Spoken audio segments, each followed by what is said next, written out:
Hello, dear students. Welcome once again to a lecture on Edgar Allan Poe. We have started looking at the Raven and we have discussed the poem through in our last live meeting. In this video recording, I wanted to discuss with you Edgar Allan Poe's famous essay called The Philosophy of Composition. The philosophy of composition is not there in your syllabus, but it is an essential reading if you would like to actually understand the Raven better and through and through. Why is this so? Because the Raven is a poem, according to Edgar Allan Poe's own claim, written like a mathematical formula. How is this possible? Is a poem a mathematical formula?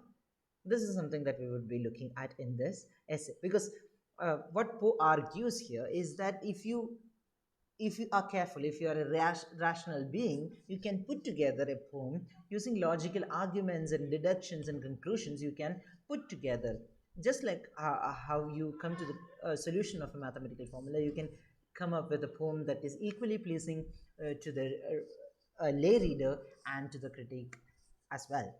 So this is what he is, propounds in the philosophy of composition, and we will be looking at what the poem that he has taken as an example to show that this can be done is The Raven.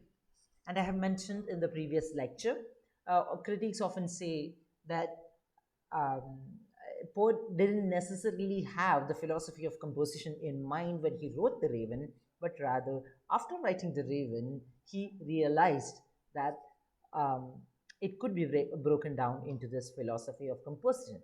Let us look at what he is actually discussing in this quite illuminating essay.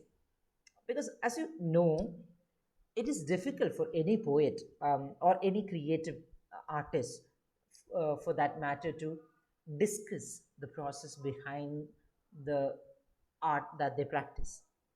And that is exactly what he is doing here.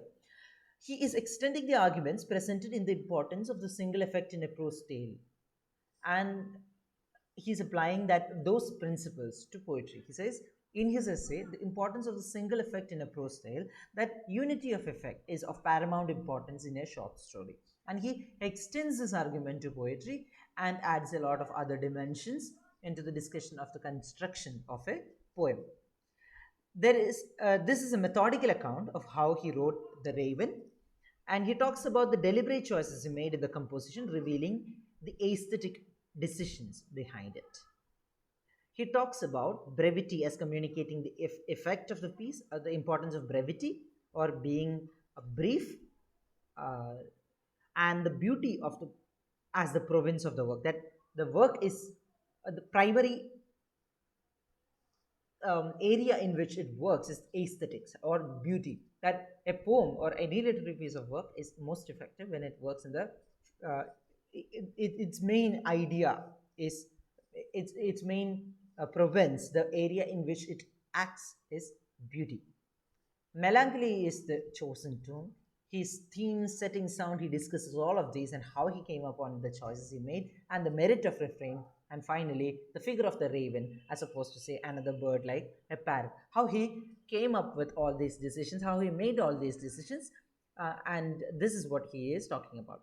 The method I have used in this particular lecture is to look at the essays, extracts of the essay, and discuss them in various slides. Instead of just giving a brief summary, I wanted you to familiarize yourself with the language that he uses, because it's also very illuminating. What he says in this essay is also very illuminating. Because of this recorded lecture mode, I am afforded more time to discuss it in some length as at some length as well.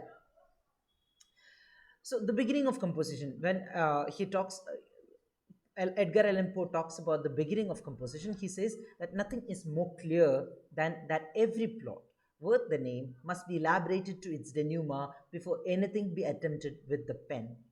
It is only with the denouement constantly in view that we can give a plot its indispensable air of consequence or causation. by making the incidents and especially the tone at all points tend to the development of the intention. I prefer commencing with the consideration of an effect.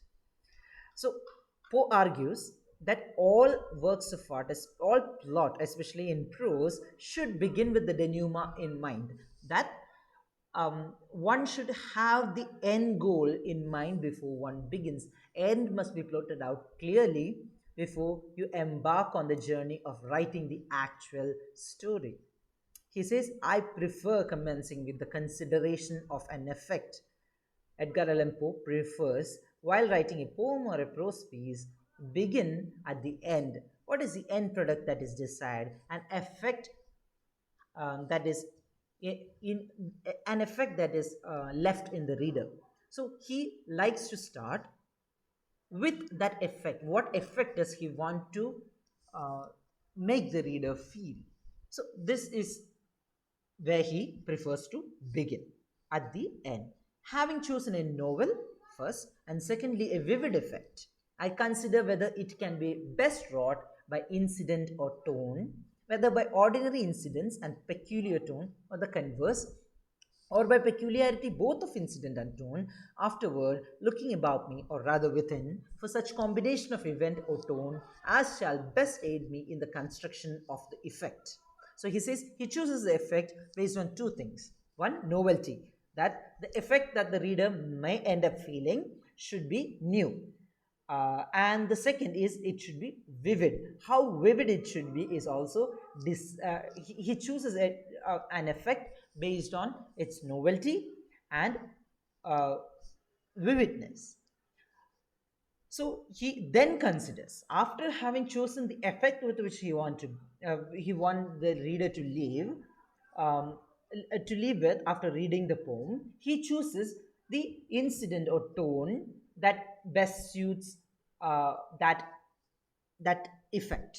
So what events can he discuss? What are the things that he can talk about? What is the action that he can talk about that would lead to this effect?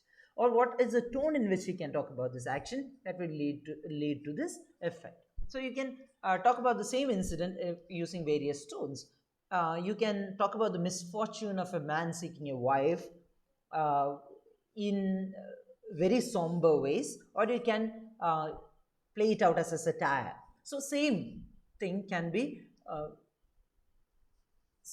the same incident can be played out in different tones to create different effects. So he considers what incident and what tone works best to create the desired effect.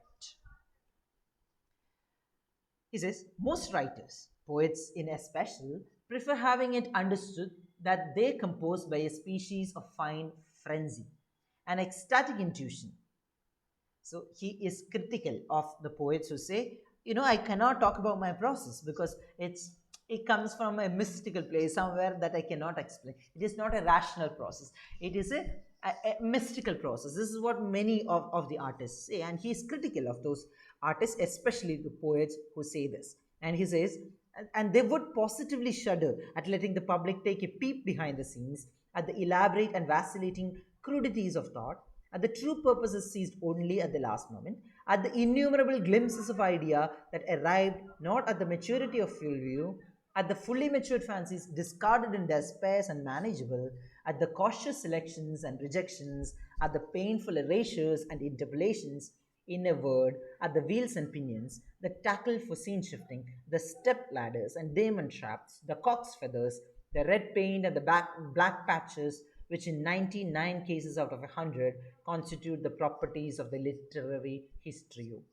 So he says most poems, most literary work is created through a conscious choice and a continuous choice of continuous process of choices. So the true purpose is seized only at the last moment, and most of the things are not predecided, predetermined, or divinely divined, and it is necessary for the poet to agonizingly work on it, make choices, think about it rationally, logically, choose and reject, select and reject according to the intended effect. So this is how 99 out of 100 poems are created, but the poets tend to say that it is created out of some sort of divine intervention. He is critical, and of Edgar Allan Poe is critical of that kind of um, thing, and he is ready here to give away his trade secret. He says he has never had a problem in remembering this sort of working behind any poems that he had created. That most poets, they have to resort to this explanation of the mystic, either because they just don't want to give away what they are doing, or because they actually don't remember. After writing a poem, they just don't remember whatever has actually gone behind the scenes, so they can't talk about it. They are just not in a position to talk about what is actually happening in the process of creation of a poem.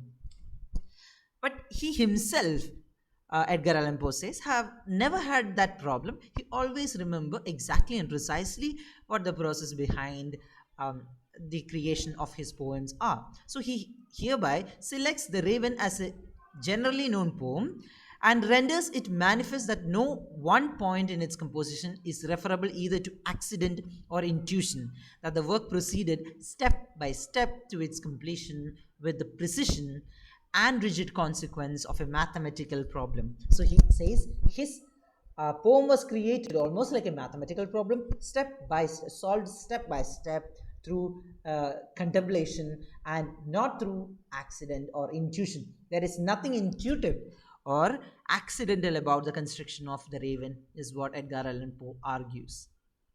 The circumstance that gave rise to the intention of composing a poem that should suit at once the popular and critical taste is dismissed as irrelevant. Edgar Allan Poe says it doesn't matter why I wanted to write a poem that is of critical taste, that appeals to critical taste and popular taste at once. It doesn't matter why I wanted to do it. It only matters that this is the assumption with which I began. I wanted to craft a poem that was equally appealing to the popular taste and to the critical taste. And he understands, because it's been a few years after the publication of The Raven, and it had a really good popular and critical reception. So he knows what he is talking about, and he says, I actually began with that intention, that it should appeal both to the critiques and to the mass readers of poetry. So he begins with choosing the different ingredients that went into the poem. So he says the first consideration should be extent. If any literary work is too long, so the length of the poem, if any literary work is too long to be read at one sitting, we must be content to dispense with the immensely important effect derivable from unity of impression. For if two sittings be required, the affairs of the world interfere, and everything like totality is at once destroyed. So he says that you can't have any literary work that is too long, because if it is not short enough to be read in one sitting, then the unity of effect is gone. Some works of literature, he says, can afford this, like a novel. A novel doesn't depend on the unity of effect, it only depends on the accumulation of effect. It doesn't depend on the on the unity of effect. But he says a poem cannot afford that. What we term a long poem is in fact merely a succession of brief ones, that is to say, of brief poetical effects. Any long poem, he says, cannot be a single poem. They are a combination or succession of briefer poems or poetic moments and poetical effects. They just accumulate to create a longer poem. But the problem is, one could say that, okay, I don't mind that. I don't mind an accumulation of effect. But he says there is a problem with that, because for this reason, he says, at least one half of the Paradise Lost is essentially prose, because a succession of poetical excitements interspersed inevitably with corresponding depressions, the whole being deprived through the extremeness of its length of the vastly important artistic element, totality or unity of effect. It says, because the unity of effect is absent, even Paradise Lost, arguably one of the most celebrated English poems, such a long poem, being such a long poem, it actually forgoes the unity of effect, and thus is actually a lot of poetical excitements interspersed with flat prose, depressions of prose. This is what he says about Paradise Lost. and says it is evident that there is a distinct limit as regards to all works of literary art, that of a single sitting. But novels can, advantageously overcome that requirement, but poetry cannot. Brevity must be in direct ratio of the intensity of the intended effect. So the more intense a poem need to be, you have to keep it briefer. So, but this is with one proviso, that he says if you want an intense effect, you have to keep it short, but at the same time you have to remember that if it is too short, no effect can be produced at all. If a poem ends too quickly, Edgar Allan Poe argues, it is not possible to create any effect in the mind of the reader. So according to him, the ideal length is about 100 lines, 108 lines to be exact, which is the length of the Raven. Then he went about choosing the effect. So he have chosen to write a 108 line long poem. He doesn't yet know what the poem is about, what the poem is going to look like, or anything of that matter, but he wanted to create an effect. I kept steadily in view the design of rendering the work universally appreciable, that the work should be appreciated by anyone. Beauty is the sole legitimate province of the poem. And this leads him to the conclusion that only then the poem can only about beauty. Beauty has to be the central thing about the poem, because otherwise it is not universally appreciated. The pleasure, which is at once the most intense, the most elevating, and the most pure, is, I believe, found in the contemplation of the beautiful. It is only contemplating the beautiful, the most elevating effect is created. Now, the object truth, or the satisfaction of the intellect, and the object passion, or the excitement of the heart, are, although attainable to a certain extent in poetry, far more readily attainable in prose. So he says beauty need to be the province of poem, because truth, which is a matter of heart, matter of intellect, and passion, which is a matter of heart, can both be achieved in prose, but not so effectively in poetry. Because truth demands a precision, and passion a homeliness, which are absolutely antagonistic to that beauty which I maintain is excitement or pleasure, pleasurable elevation of the soul. It by no means follows from anything here said that passion or even truth may not be introduced, and even profitably introduced, into a poem, for they may serve in elucidation or aid the general effect, as do discords in music by contrast, but the true artist will always contrive, first, to tone them into proper subservience to the predominant aim, and secondly, to unveil them as far as possible in that beauty which is the atmosphere and the essence of the poem. So, according to him, uh, you can introduce beauty, as sorry, truth and passion to poems, but they should be subservient to the fact of beauty. Beauty need to be elicited. It must be the atmosphere and the essence of the poem, because all these things, like in music, discordant tones can be introduced to create a certain sort of effect, enlightening effect. Only this effect can be created through introduction of passion and truth into poetry, because a poem need not be truthful, it need not be passionate, but it need to be beautiful, aesthetically pleasing. That needs to be the ethos and the essence of a poem, is what he argues. So he has chosen the length, 108 lines, and he has also chosen the effect, which is beauty. And then he goes about choosing the tone. Beauty of whatever kind is in its supreme development invariably excites the sensitive soul to tears. Melancholy is thus the most legitimate of all the poetic tones. So he says, if beauty need, if something is truly beautiful, then it excites us to tears. So which means melancholy is, or sadness, is the most suitable tone for an exploration of beauty, and this is what he chooses for his poem. And then he needs a pivot, or a central sort of poetic device on which the entire poem can hang. As commonly used, the refrain or burden not only is limited to lyric verse, but depends for its impression upon the force of monotone, both in sound and thought. The pleasure is deduced solely from the sense of identity of repetition. I resolved to diversify, and so heighten the effect by adhering in general to the monotone of sound, while I continually varied that of thought. That is to say, I determined to produce continuously novel effects by the variation of the application of the refrain itself remaining for the most part unvaried. So he chose for his pivot as the thing that can run through the poem, a poetic device that can be present throughout the poem or throughout the 108 lines of the poem and create a certain effect and work towards the effect that he wants and also work towards the tone that he wants.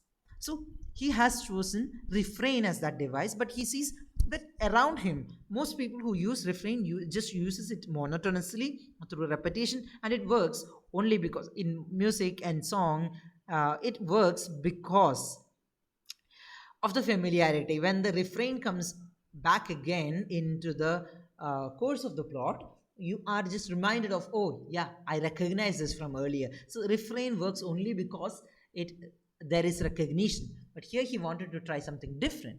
He says he wanted to make sure that the refrain, even though the words stay the same, even though the text says the same, the sound says the same and monotonous, but he wanted the effect or the meaning wanted need to be changed every time the refrain appeared. Since its application was to be repeatedly varied, it was clear that the refrain itself must be brief. So for this to happen, he had to keep it brief. If it's a longer passage or a whole line, then when it gets repeated, the meaning will stay the same. However much you try to keep the sound same and the thought different, it will not be easy to do that with a longer refrain. So he chose for the shortest possible, and that is a single word. So it allows for variation, but it also allows for repetition. This led me at once to a single word as the best refrain. The question now arose as to the character of the word. So, what word should he choose? He's decided that the pivot, the word that the device that he would be using is a refrain. But what sort of a word will he choose as a refrain? Having made up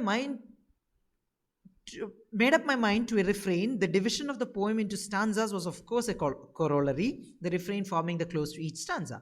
So, if you have to use refrain, then it is ideal to use it in stanzas, because at the end of a stanza, if a word repeats, then the refrain would be effective. So, the end of the stanza will be marked out by the refrain. So, that was just incidental. He did not even have to think about it, because that was the most logical way to go about it. That such a clause to have force must be sonorous and susceptible of protracted emphasis admitted, no doubt, and these considerations inevitably led me to the long O as the most sonorous vowel in connection with R as the most producible consonant. So he says two things that need to be considered: that the word, because it is ending with that word, every stanza ends with that word, there should be the word should be uh, the word should tend itself to render itself available for repetition and constant stressing. So for this, sonority of the vowel O and the reproducibility of the consonant R were the two things that he considered. So that is how he ended up choosing O and R as the sounds that he needs for this O sound, and the R sound as the things that need to be there in his refrain. The sound of the refrain being thus determined, it became necessary to select a word embodying this sound, and at the same time, in the fullest possible, keeping with that melancholy which I had predetermined as the tone of the poem. So he wanted to choose something, a word that it has a refrain that has to be a single word, because that is the most effective way to go about using a refrain at the end of the line. And he wanted it to be resonant, so it had to have O and R sounds. So he had to choose a word that has these sounds, and also a word that is melancholic, because that is the tone of the poem that he has selected. So the refrain should carry that tone of the poem, because the tone of the poem will be determined by the refrain, which keeps repeating in almost every stanza. So this was decided. So he decided upon the word nevermore, because he says this is the only word that presented itself immediately after all these consideration, because he had no doubt nevermore fits perfectly with the tone and the sound and the necessity of the refrain. So he wanted a pretext in which you can use the word nevermore. He says it is not easy to have a human being repeat the word nevermore continuously. But he said, why do I have to have a human being? It doesn't have to be a logical being who repeats the same word monotonously or through the course of a poem. This is how he had immediately arose the idea of a non-reasoning creature capable of speech, and very naturally, a parrot in the first instance suggested itself. So he immediately thought of a non-reasoning creature which can repeat a single word monotonously. And parrot came to his mind because parrots parrot. That's what they do. But was superseded forthwith by a raven as equally capable of speech. A raven is a bird that is equally capable of reproducing human speech to a certain extent, just like parrots, maybe slightly more intelligent than parrot, but it is also infinitely in terms with the intended tone and mood of the poem. He wanted a melancholic tone. A parrot is a green, colorful being, but a black, dark raven is more in tone with the melancholy mood of the poem that he was preparing to write. So he chose the raven as the poem, as the as a as the bird who as a speaker of the refrain nevermore. Then he went about selecting the theme. Now, never losing sight of the object, supremeness of perfection or perfection at all points. He wanted everything to be perfect. I asked myself, of all melancholy topics, what, according to the universal understanding of mankind, is the most melancholy? Melancholy. Most melancholic of all human experiences is death. He came to the conclusion. It was an obvious reply. And when I said, is this most melancholy of topics most poetical? He said, from what I have already explained at some length, the answer here also is obvious. When it most closely allies itself to beauty, the death then of a beautiful woman is unquestionably the most poetical topic in the world, and equally is it beyond doubt that the lips best suited for such topic are those of a bereaved lover. So with this, he got his theme and the speaker of the poem, right? He says, the most beautiful and most melancholic of topics is the death of a beautiful woman. Most melancholy of all things is death, and to align itself to beauty is to say that a beautiful woman is dead. And who can most melancholically and beautifully talk about the death of a beautiful woman but a bereaved lover? And this is how he chose his narrator. I had now to combine the two ideas of a lover lamenting his deceased mistress and a raven continuously repeating the word nevermore. I had to combine these, bearing in mind my design of varying at every turn the application of the word repeated. But the only intelligible mode of such combination is that of imagining the raven employing the word in answer to the queries of the lover. So this is how he gets there. The only logical way to bring these two together, the raven, who is the speaker of the refrain nevermore, and the narrator of the poem, the main character of the poem, who is the bereaved lover. So the only logical way to bring them together and to create the effect necessary was to engage them in question and answer modality. So the bereaved lover will ask the questions and the raven will respond. And here it was that I saw at once the opportunity afforded for the effect on which I had been depending, that is to say, the effect of the variation of application. So, through variation of the response of nevermore, he can, this series of questions can easily allow him to create variation. So he has to begin with a question. So he says the questions could be different. I saw that I could make the first query propounded by the lover, the first query to which the raven should reply nevermore. And as people who have already read the poem, there is no suspense to you, because the first question that the lover asks the raven is the name, and the answer is nevermore. He realized that he could make the first query a commonplace one, which is, what is your name? That's a commonplace query. The second is less so.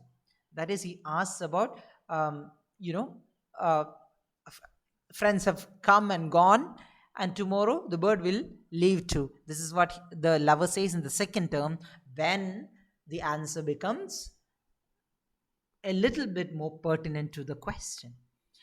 And the third is still less commonplace. He is asking about Aden and all those kind of fantastic things, as addressing the bird as a prophet. So this continuous sequence of things, series of questioning gets more and more and more serious and less commonplace. So, from its original nonchalance, by the melancholy character of the word itself, its frequent repetition, and by a consideration of the ominous reputation of the fowl that uttered it, is at length excited to superstition and wildly propounds queries of a far different character. So, the person who is a logical scholar that we have as a speaker, the lover is a logical person, but he is constantly, by the circumstances and the melancholy mood of the answer, is driven to sort of superstition, and he kind of starts saying nonsensical things. He is also asking very serious questions, superstitious questions, passionate questions to the raven. He propounds in them half in superstition, half in that species of despair which delights in self torture. So the scholar is aware, the young man is aware that he is torturing himself, and he is kind of employing it because of his despair, his melancholy. Propounds them not altogether because he believes in the prophetic or demonic character of the bird, which reason assures him is merely repeating a lesson learned by rote, but because he experiences a frenzied pleasure in so modeling his questions as to receive from the expected nevermore the most delicious, because the most intolerable, albeit the most intolerable of sorrows. So he's knowingly evoking that answer of nevermore in some way. The young man knows that the response is going to be nevermore, but he is asking more and more pertinent questions in some ways, creating more and more sorrow for himself. Perceiving the opportunity thus afforded, or more strictly, thus forced upon me in the progress of the construction, I first established in my mind the climax or concluding query, that query to which nevermore should be in the last place an answer, that query in reply to which this word nevermore should be involved. It should involve the utmost conceivable amount of sorrow and despair. Here, then, the poem may be said to have had its beginning, at the end, where all works of art should begin. So he says all works of art should begin at the end, and this poem also began at the end. He says the first thing that he wrote was a climactic stanza of the poem. So he begins at the end, right? So sorry, there was an interruption, and I'm just getting back on track. So there is he begins at the end, and he begins with the question of a question that the or the command that the narrator says at the end, right? You remember. So he asks the bird or devil to get out, to take itself back to the Knight's Plutonian show, and the bird says nevermore. That is the point at which he begins. That is the climactic moment of the poem, and that is where he begins composition according to Edgar Allan Poe. So he says on versification, he says that his object in terms of versification, in terms of how he crafted these lines, was originality. Admitting that there is little possibility of variety in mere rhythm, it is clear that the possible varieties of meter and stanza are absolutely infinite, and yet, for centuries, no man in verse has ever done or ever seemed to think of doing an original thing. The fact is that originality is by no means a matter, as some suppose, of impulse or intuition. It must be elaborately sought, and although a positive merit of the highest class, demands in its attainment less of invention than negation. So he says, if you want to be original in terms of verse, you have to actually seek it out. Even though there is not too many meters, or too many rhythms that can be sought, the way these meters and stanzas are arranged are almost infinite. The possibilities are infinite, and it's unfortunate that men haven't sought them out, sought these possibilities out as much as they should have. And he says uh, he did not claim any originality of rhythm or meter in the Raven. The former is trochaic, the latter is octameter. actalectic. So he calls it a octameter actalectic meter. It's a trochaic rhythm, trochee. So stress, unstressed, trochee. So it's a trochaic rhythm. The latter is octameter actalectic, alternating with heptameter catalectic. So it's octameter and heptameter with this actalectic and catalectic thrown in. And which means so the heptameter catalectic repeated in the refrain of the fifth verse and terminating with tetrameter catalectic, which means the last line only has three uh, metrical feet. Less pedantically, the feet employed throughout are trochees, consisting of a long syllable followed by a short. The first line of the stanza consists of 8 of these feet, the second 7.5, in effect 2/3, the third of 8, the fourth of 7.5, the fifth the same, the sixth 3.5. Now, each of these lines taken individually has been employed before, and that originality in the Raven has is in their combination into stanza. Nothing even remotely approaching this has ever been attempted. So he says the way he has arranged these lines into uh, 8 trochees in the first line, 7.5 in the next, 8 in the third, 7.5, 7.5, and ending with 3.5. This is something that has not been applied. This combination is not something that has been applied before in poetry, in English poetry, although each of these individual lines have been applied in poetry before. So he says it is in combination the originality is derived. It has always appeared to him that a closer conscription of space is absolutely necessary to the effect of insulated incident. It has the force of a frame to a picture. It has an indisputable moral power in keeping concentrated the attention, and of course must not be confounded with mere unity of place. He says, setting something in a closed space gives you more focus, gives the reader and the writer more focus on the subject at hand. So they can more carefully focus on the subject at hand. So it is for this reason, not merely because of unity of effect, that he has chosen a confined space. Even though this particular characters like the raven and the lover could more easily meet outside in a forest, he has chosen some place confined because that gives more unity of space. Unity of space can be achieved in a forest space as well, but that framing, the focus that is derived from a confined space is what he was aiming for when he went for the particular locale that he has chosen for their meeting. I determined then to place the lover in his chamber, in a chamber rendered sacred to him by memories of her who had frequented it. The room is represented as richly furnished, this in mere pursuance of the ideas I have already explained on the subject of beauty as the sole true poetical thesis. So it's a beautifully furnished room in which the young lover is also, it's also a melancholic venue because he has memories of his lover having visited that room of his. So he makes some crucial decisions at this point. The idea of making the lover suppose, in the first instance, that the flapping of the wings of the bird against the shutter is a tapping at the door originated in a wish to increase by prolonging the reader's curiosity. So he is technically a short story writer and a detective novel writer, so he knows how to put you on the edge of your seat. And that is the decision that he makes first. So he is not immediately going to the window and opening it for the raven to arrive. The eponymous raven arrives after a brief delay because of the confusion created by the lover believing that the knock is at the door and not at the window lattice. So this kind of fluttering and this kind of confusion that is created delays the entry of the raven and kind of creates suspense, which keeps you hooked into the narrative of the poem. I made the night tempestuous, first to account for the raven seeking admission, and secondly for the effect of contrast with the physical serenity within the chamber.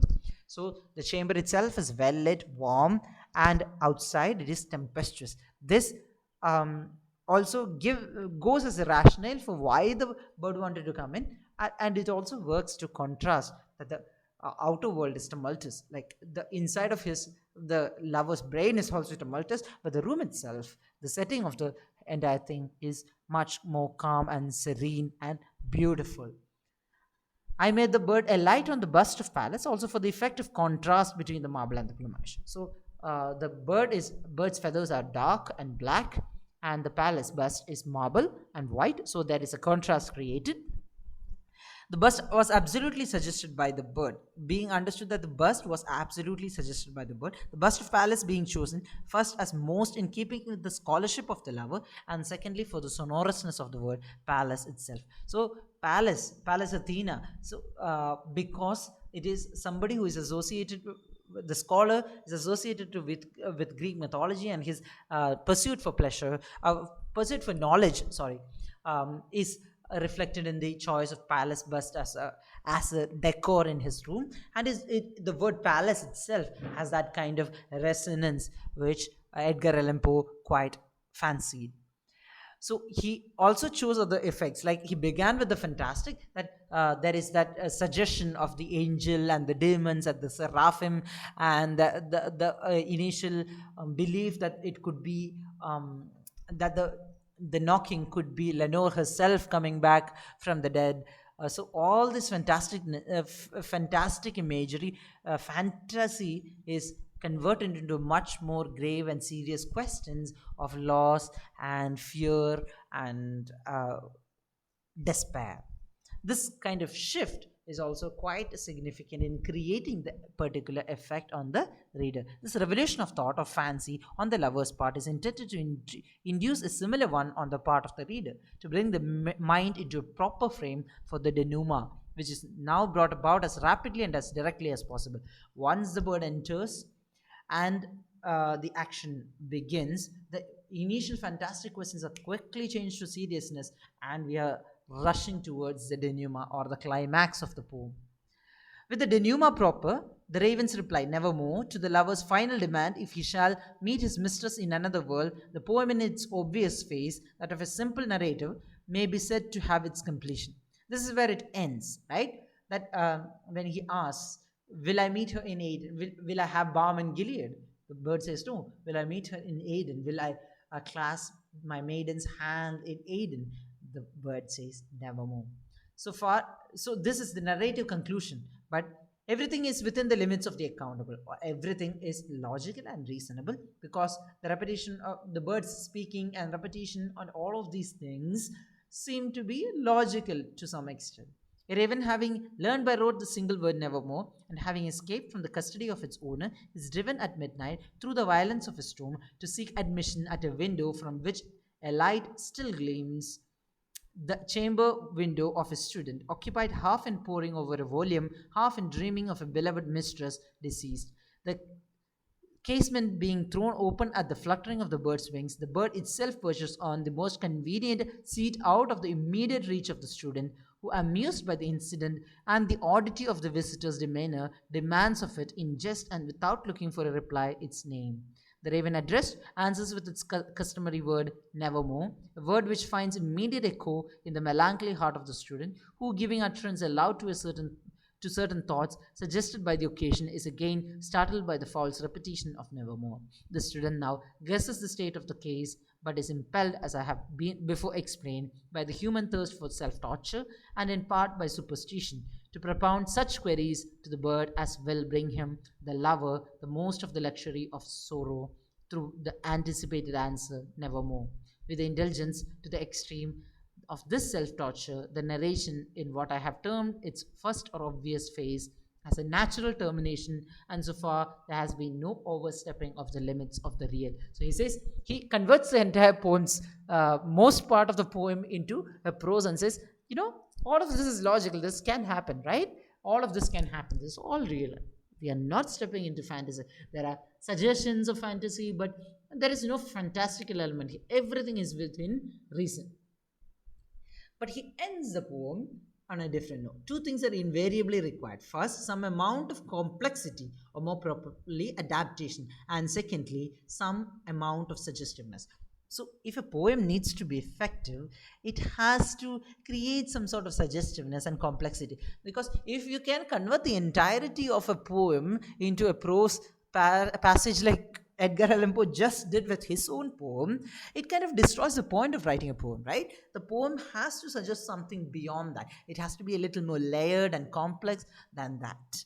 The presentation is not merely, you are not merely chopping up a prose passage into poetic lines. This is something serious, something, there is something layered and complex in terms of thought here. This has to be suggested as well. There needs to be some room for speculation left for the reader as well, some undercurrent, however indefinite, of meaning.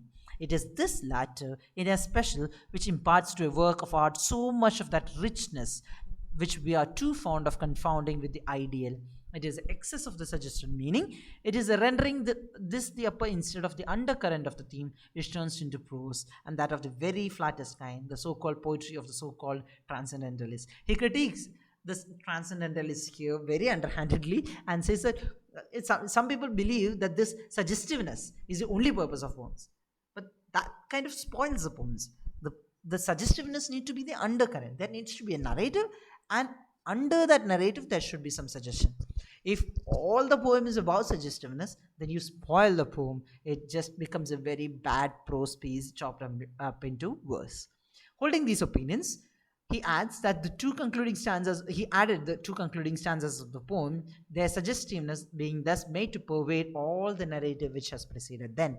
So um, he is using that those two last stanzas, he is creating that last two stanzas where the young narrator is asking the bird to leave, and he's also asking he's also suggesting that the speaker is has the bird pecking or perch in his soul. This kind of ending kind of casts a long shadow over the poem. This is what exactly the kind of effect he desires. The words "from out my heart" involve the first metaphorical expression in the whole poem. It's a 108 line poem. The first metaphorical expression appears in the last stanza, "from out my heart." This, with the answer "nevermore," dispose the mind to seek a moral in all that has been previously narrated. The reader begins now to regard the raven as emblematical, but it is not until the very last line of the very last stanza where the intention of making him emblematical of mournful and never-ending remembrance is permitted distinctly to be seen. So the words of the raven and the raven itself becomes an emblem through this use of metaphor. Fine, to go from out my heart, to take its beak out my heart, from out my heart. This line, this use of metaphor suddenly transforms the entire poem. The suggestiveness of these last two stanzas transforms the entire poem to a realm of suggestiveness and creates in the mind of the reader an emblematic understanding of the raven. The raven becomes an emblem or a symbol for mournfulness and the never ending remembrance of a lover. This is not allowed up until this last moment. Edgar Allan Poe ensures that this is not suggested until the very end, because it is within the realm of possibility and rationality up to that point. This is something that we need to take special note of. So with this note I end the lecture.